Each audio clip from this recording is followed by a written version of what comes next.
Assalamualaikum warahmatullahi wabarakatuh.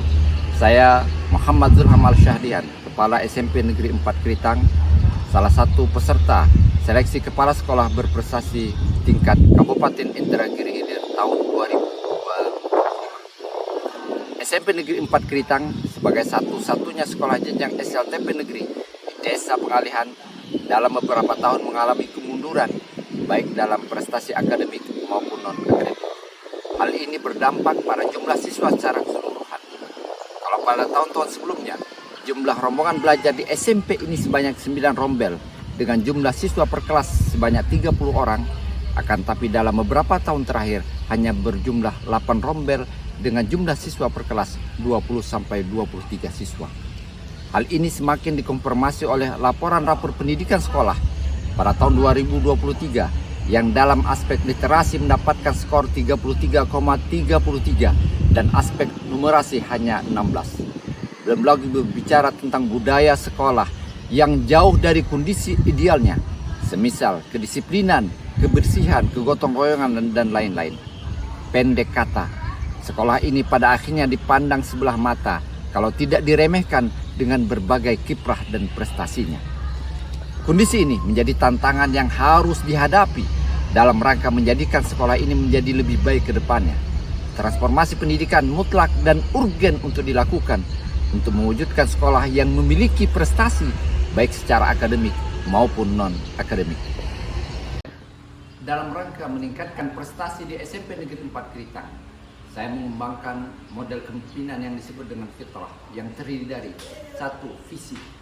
Seorang kepala sekolah harus memiliki visi yang jelas kemana sekolah ini akan dibawa, apa tujuan ke depannya, apa cita-cita di masa yang akan datang dan sebagainya.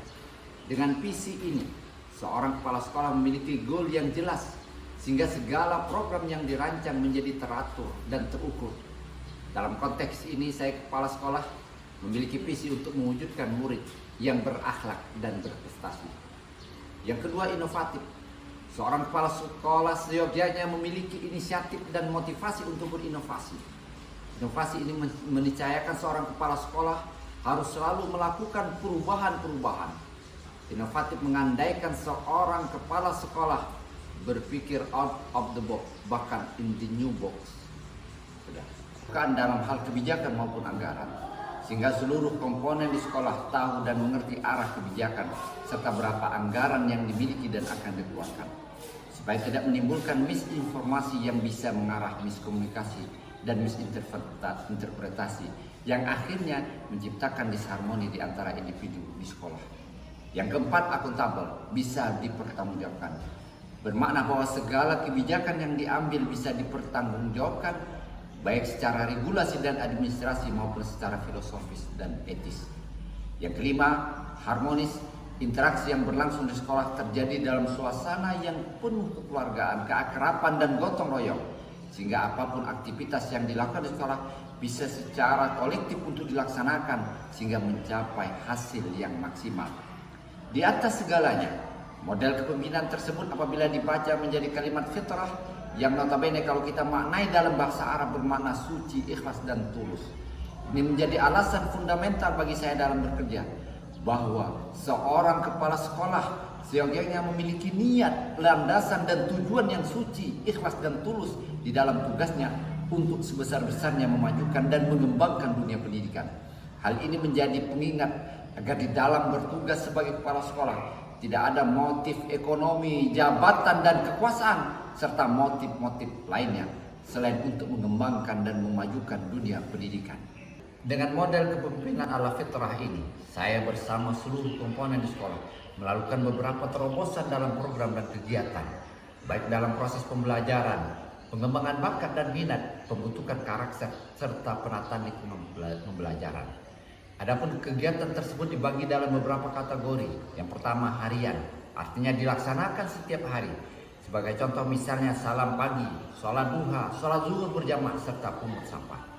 Yang kedua, mingguan, dilaksanakan sekali atau 2 kali dalam seminggu. Sebagai contoh misalnya upacara bendera, kerohanian Islam, senam anak Indonesia hebat, literasi, ekstrakurikuler yang terdiri dari beragam eskul, baik dari cabang olahraga, seni, Yang selanjutnya, bulanan dilaksanakan sekali atau 2 kali dalam sebulan.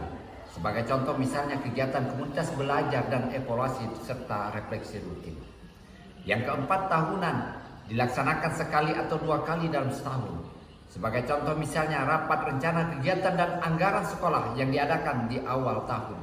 Ada kegiatan supervisi akademik, PHBI, buka bersama, kemah pramuka, kelas meeting, serta ikut dalam berbagai ajang lomba baik OSN, O2SN, FL3SN maupun GSI, serta kegiatan milad sekolah, pesantren kilat Ramadan, serta pelaksanaan kurban saat Idul Adha.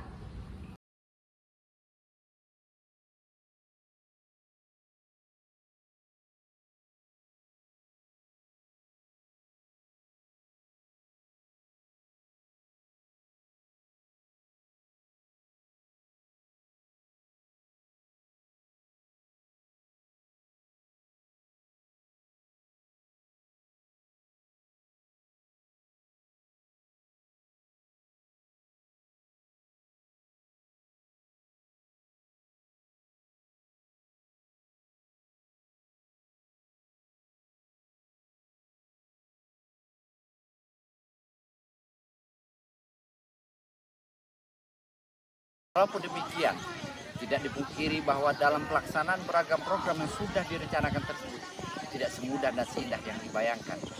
Ada kendala dan tantangan yang dihadapi.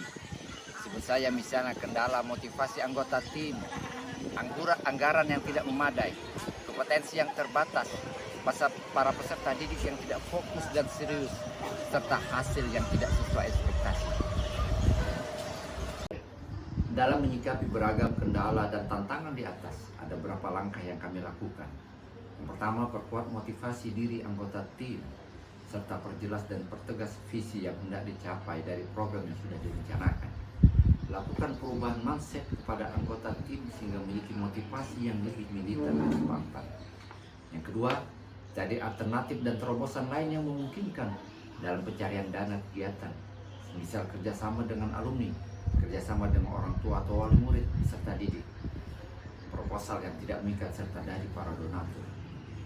Yang ketiga, selain sumber daya manusia internal sekolah, tidak menutup kemungkinan mencari alternatif di luar sumber daya manusia yang memang memiliki kompetensi dan kualifikasi yang relevan. Yang keempat, para peserta didik didampingi oleh guru pembina dan bimbingan konseling untuk terus memberikan motivasi dan inspirasi positif sehingga para peserta didik terus fokus dan serius dalam berkegiatan.